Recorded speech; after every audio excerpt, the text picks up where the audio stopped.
You're listening to the Intercoastal Podcast, part of the Destination Marketing Podcast Network. Hello, everyone, and welcome to the Intercoastal Podcast. I'm Daquan Mickens. The Port Royal Cypress Wetlands is always a fun attraction in our area, and joining me on today's episode to talk about the wetlands is Jenn Clemontoni. Jenn works closely with the Cypress Wetlands and always gives birdwatching tours through Birding Beaufort. Welcome to the show, Jenn. Hi, how are you today? I'm doing good. Glad to have you back and glad to, update on what you guys been doing. You be giving tours and the birds in our area. It's just kind of always good to update and give the visitors and the locals a little bit extra. Yeah, so I'm actually privileged to be the vice president of the Friends of Port Royal Cypress Wetlands, and I provide free tours to visitors as they inquire. Mm-hmm. We also have another master naturalist, Jill Moore, who gives free tours. So please look at our website or Facebook page for opportunities to sign up. Yeah, so for people who are interested in visiting the Cypress Wetlands, can you give them an overview of what they can expect to see there? Yeah, so right now it's past nesting season. So you would get there and see some of the juvenile birds in different stages of plumage and color. And it's a lot of fun to see them growing up and learning how to feed and interact with each other and socialize. And, the foliage is going to start to turn. So it's a great opportunity to get some really beautiful pictures as well. Mm-hmm. And there's always our alligators and turtles that are there currently and much more visible than they will be later on this year and into the winter months. But we have a lot of excitement still down there. Yeah, it's definitely a nice area. Definitely lovely. My wife loves to go down there all the time. And anytime we have friends or family come over, we like to take them out there and then go to the pier and walk the boardwalk. But the Cypress Wetlands is a unique area, especially to the low country, to get to see the birds, the turtles, and the alligators in one location. And like you said, the boardwalk itself, it's just a lovely way to get outside. Yeah, and it's a great way to kind of introduce people to the low country because we have several different areas that represent different things that you'd see in the low country. You'd see things that are similar to what you'd see in a maritime forest or a hardwood pine. Our Spanish moss, which graces the live oaks, magnolia trees. We have all of that. And then being one of the things that I think makes it such a gem here in the low country is the fact that you can get so close to things without disturbing them. Mm-hmm. And it really gives people the feeling of excitement and, wanting to learn more and explore more. And the boardwalk really is amazing. And I think that it truly is a gem. Yes, I agree. I like to say it's the closest way to get that feeling like you're in a zoo where you're right there and you can see the animals, but yet they're still peaceful. They're still doing their own thing, but you're not right up in their space. Yeah. And what's amazing is that the human interference factor doesn't really bother them. Mm-hmm. And I think that when we do have visitors, they're so respectful of what they're seeing that it's never been a problem. And like I said, for everyone that is from little kids up to seniors and everyone in between who might not even be from this part of the country and they're here for a graduation at Paris Island, to see some of these things up close is something that I feel like they'll remember for the rest of their life. I agree. For me, it's more of, I'm out in nature, take in the fresh air, breathe out and relax. But I can understand if you bring your kids, they're going to be ecstatic because they get to see the birds, they get to see alligators up close. And even when we went with family, you get to point out the turtles in the water and be like, oh, there it is right there. So that's always a great feeling. There's always an element of surprise, on a daily basis. With every hour, things change. So you just never know what you're going to see. And I think that's what also makes it remarkable. Yes, I agree. So I know you're a birding expert. If you could tell us what type of bird species are there at this time of year, and how many are there? So as a professional bird guide, one of the tools that I use is something called eBird, and that is the global network that us bird nerds use that's run through the Cornell Lab of Ornithology. And so every time a birder goes out, they report back the species they've seen and how many. And so throughout the year, you can see up to 171 different kinds of birds at Hmm. Cypress Wetlands.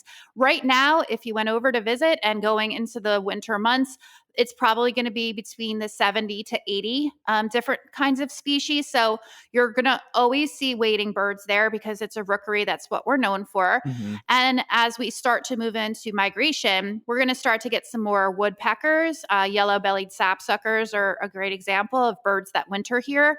And you're also going to start to get some waterfowl and ducks. And so we've had some different ones kind of appearing over the past few years. Hmm. And so it's always, a thrill to figure out, well, who's going to show up next. Yeah. So, as the seasons change, so do the birds. Yeah.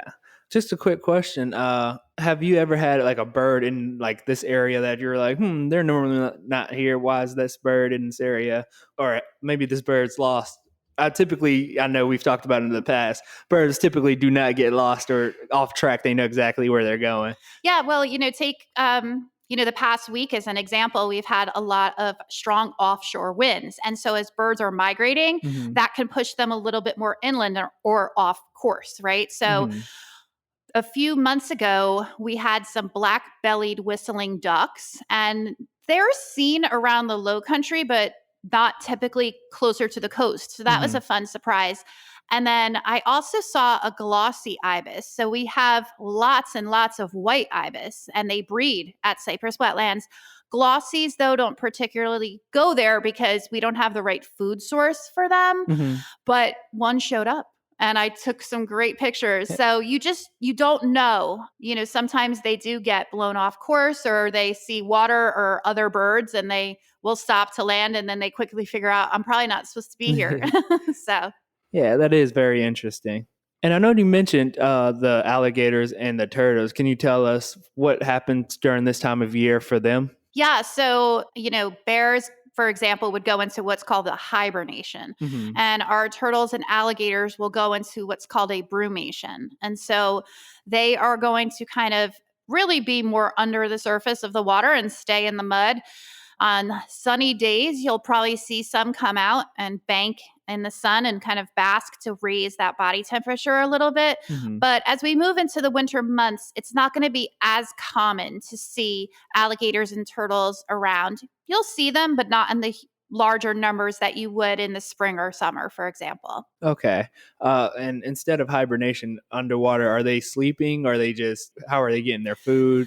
Can you So explain the that? interesting thing is that an American alligator, which is what we have here in the low country, can actually go nearly 2 years without eating. Oh, wow. And that usually shocks people because Yeah. they automatically have this misconception that there are these big, bad, dangerous predators when Hmm. they're really not. And so, they eat a lot of protein and they can store that in their body. It helps to sustain when they are under the water brumating. Hmm. And they kind of, yeah, will go into like a rest and just be sleeping.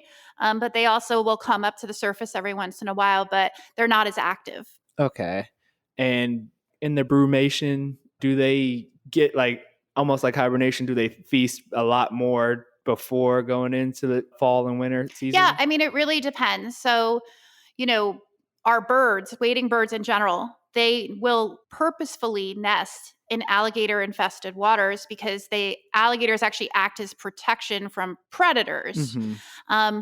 But those alligators are also smart, and a lot of those chicks, if they do fall out of the nest, they become a food source. But Hmm. they don't necessarily actively go out and hunt, but if there's an opportunity, they will take it. Okay. So how different is the Cypress wetlands from season to season in terms of types of animal and birds that you can find in the area? Well, what I can say is that you will not be disappointed year round when you go there because you will always see something Hmm. throughout the year, no matter what.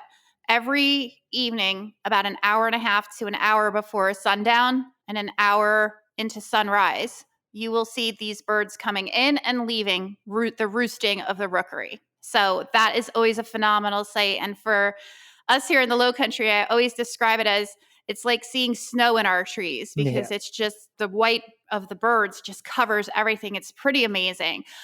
And as we move into the spring season, let's say, so I would say beginning of March, your wading birds are going to start their courtship.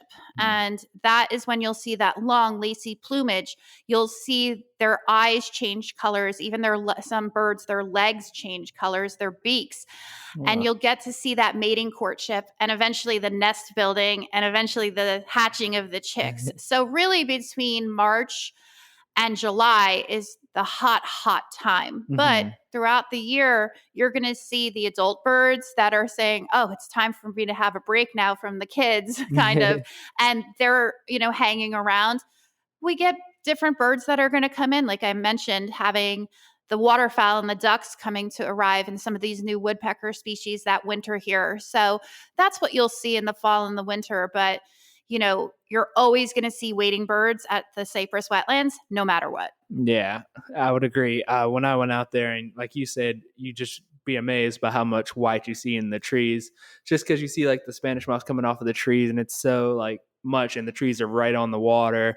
And then you see all the birds just sitting in the same tree, and it's just a really cool experience. Yeah, and the thing is, it's fascinating. The Spanish moss is an air plant, and it actually doesn't have roots. It's a member of the pineapple family. But that Spanish moss, especially in the spring, becomes very important to the smaller woodland birds. They will use it as food source since bugs hide in it, and also use it for nesting material. So hummingbirds, wrens, and some of your warblers will use that as nesting material. So it all serves a purpose. Yeah, that's really cool that just the atmosphere of the area and what's already there, the birds know, okay, we get food from here, we can build our nests from here, we don't have to go anywhere, everything is here for us. Yeah, absolutely. It's really, like I said, for this little space in Port Royal to be so dynamic to the ecosystem all around is pretty amazing. Yes, I agree. I wanted to ask, I know that the Cypress Wetlands is undergoing some renovations. Could you explain what's happening and what's going on with that? Yeah, so our board presented a capital improvement project over the next few years, try to space it out. And our president, Scott Clark, presented that and it was approved. And so we are currently finishing up, hopefully today, weather dependent, on renovations on our boardwalks. And so boards that needed to be replaced, I can tell you that the amphitheater there on Paris Avenue, all the boards were replaced. So, Oh. really trying to beautify and keep up with the demands because we have thousands and thousands of visitors every month and throughout the year. So we want to make sure that we have an attractive and safe space. Yeah, that's really cool. It's definitely a lovely space. So keeping it nice and clean and pristine is definitely helpful when people come and now the expectations are raised, and then they see the animals and everything out there, and it's just a great experience. Yeah, so I was really pleased. I stopped over this morning and it was just like, wow, this is great. Yeah. So is there anything else new happening with the Cypress Wetlands? Yeah, so I can say that we are currently partnering with Shellring down in Port Royal. And Nick, the owner, is always super generous to the community. And Yes. we, in January, probably in the latter part of January 25, will be launching a Cypress Wetlands themed brew. Oh, wow. Yeah. That's really cool. And so it's going to be something for charity, and funds will go back to the Friends of Port Royal Cypress Wetlands. But we thought it would be a really great way to engage people and support a local business. So yeah, we're really excited about it. Yeah, that's really unique. Not many organizations can say they have their own brew. So that's really cool. So we're kind of leaving it up to Nick. We gave him some ideas. I have an idea of what he's going to use to brew, but I don't want to let the cat out of the bag yet. I want it to be Nick's surprise. But yeah, we're truly grateful for the opportunity to partner with such a great local business and do something, a little different. Yeah, that sounds like a great idea to go down to a shell ring, grab your brew, the Cypress Wetlands brew, and then walk or go over to the Cypress Wetlands and have a drink while you're walking it or something like that. Yeah, and so we're going to use it as an opportunity. We're going to have some speakers come in and talk about, how Cypress Wetlands came to be, and we're also going to be doing a silent auction, so as a fundraiser. So it's going to be a really great time for us. Yeah, that is really awesome. I'm glad you guys can do something like that. So we're excited, and thank you again to Nick at Shellring for agreeing and working with us on this project. It's so cool, so cool. Yeah. So what kind of educational opportunities are available through the Port Royal Cypress Wetlands? So we actually work with a lot of the schools here in the Lowcountry area. And if you are listening to this and you are at a school that wants to have a field trip or wants to do a walk with us, please reach out to us on our website or through our Facebook page. And, we will offer some wildflower walks. We're toying with the idea of maybe doing some photography Hmm. walks for people Oh, because we have cool. a lot of people that are getting interested in photography. Yeah. We do our master naturalist talks with Jill Moore, and sometimes I step in if Jill's not available. And, we are really trying to form a comprehensive educational plan to help people out. So, yeah, it's we might even have some alligator or turtle programs as well. Yeah, that's really cool. I know, like, people will definitely be interested in the birding and the alligator and turtle walks or tours like that, especially taking photos. Just because it's so unique to take photos, and then you can have your photos and be like, oh yeah, I took this, and be able to show people. So that's really cool. Yeah, photos create lasting memories from people. And, when somebody is kind of starting out, they're so proud of the things that they get to capture. So we're toying around with doing some different things this next upcoming year just to engage more people. Yeah, that's a good idea. And I wanted to ask you personally. I know you give tours the Cypress Wetlands. Have you had a favorite tour so far, or something that somebody said and you were like, "Oh, that's really cool. I never really thought about it that way." They hate to put you on the spot, That's but okay. It's funny because at least on my business side, my clients come from all over the country mhm, as there's tourism in Beaufort. But probably the most rewarding is dealing with the school children. And I'll mhm, tell you a funny story. So we had one group of kids, and it was towards the end of the school season for them, so they're a little antsy. yeah, And we're teaching them about this because Cypress Wetlands is a stormwater management area and how to, make sure that you don't litter because it ends up in the waterways. And mhm, this one child said to me, he's like, Miss Jen, that's a cheetah. And I was like, wow, okay. I'm thinking maybe he saw like a Cheetos bag or something yeah. because we're talking about litter. No, no, it was actually a domesticated Bengal cat. And so Oh, it's a rather large cat. And thankfully, it went back to its home and its rightful mhm. owner. But I had to turn to him and say, "You're kind of not wrong." But it's the little things that the kids engage in. When they Mhm, see the alligator, they see the turtle, they see the baby bird in the mhm, nest. They're always going to remember that. So yeah, we yeah. do kind of laugh about the Cypress cheetah. But I think that when we have people that have never seen these things come to Cypress Wetlands, that's the magical part. They get so excited. And we live here, Yeah. so being able to share it with people, I think, is the best. I agree. Definitely being able to walk and see an alligator within arm's reach is the first time I saw that here. When I went to the Cypress Wetlands, I was shocked. I was like, "Oh, I'm like, there's no one policing it. There's no one doing anything. So there's no reason for protection for ourselves. It's more of us protecting the area for the alligators." Yeah, and so we just installed some split rail fencing to try to keep people from walking too close to the waterways. Obviously, we have the standard signs everywhere, Hmm. but when I first encountered alligators myself, I didn't know what to think, and now it's so natural to me. I don't think about it. And as long as you treat, just like with anything, as long as you treat it with respect and give it space, you're going to be fine. And Hmm. it's really the kids love the alligators and like the wood storks, for example, because they're kind of alligators are prehistoric, right? And so, Yes. they are always looking for those. Yeah, and I can imagine just hearing the excitement in the kids' voices. That has to be rewarding to be like, I get to do this for a living. Like, I'm showing these kids something they'll remember forever. I have the best job ever. Yes. Definitely have the best job ever. So, how often are the tours offered at the Cypress Wetlands? We try to do them at least once a month. Sometimes they're twice a month. It just depends on scheduling. Hmm. We don't offer too many in the hot summer months, Yeah. and if we do, we try to do it later in the evening so that if it's really hot and humid, it's not an uncomfortable experience for Hmm. everybody. But we target at least once a month, and we might be moving to twice a month. But Okay. if anybody does have even like group tours, so we have garden clubs that reach out to us, or other organizations in this area that might want to take a tour. Sometimes it's just family members too visiting. So Hmm. please reach out to us and we will absolutely accommodate meet you. Yeah, that's and anyone who wants to know, they can reach out to you on your website or on your Facebook. But before that, anyone's going to book a like a trip or anything, what is something they need to know about the tours or anything like that? I would plan on at least an hour. Hmm. Wear comfy shoes and comfy clothing. Bring sunglasses.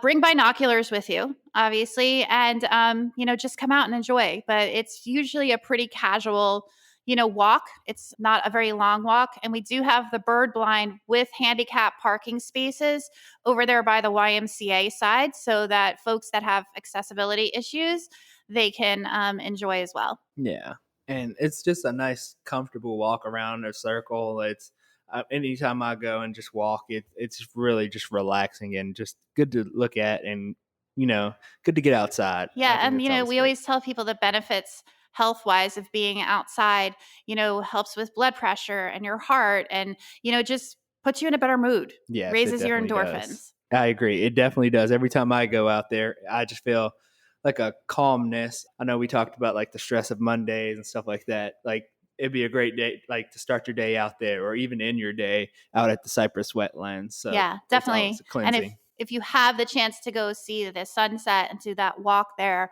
watching all those birds come in to roost at night, that's pretty special. Yeah, I would agree with you. This has been a great episode, Jen. Thanks for coming to the show to talk about the Port Royal Cypress Wetlands. Before we go, can you tell us where you can find more information about the wetlands and where we can find your social media? Yeah, so we have a Facebook page, which is Friends of Port Royal Cypress Wetlands. We also have an Instagram page under the same, and our website is foprcw.org. Thank you all for listening to the Intercoastal Podcast. You can follow us on social media at visit_Beaufort SC on Instagram or at Beaufort SC on Facebook. Don't forget to like, subscribe, and leave a review. We'll talk to y'all next time.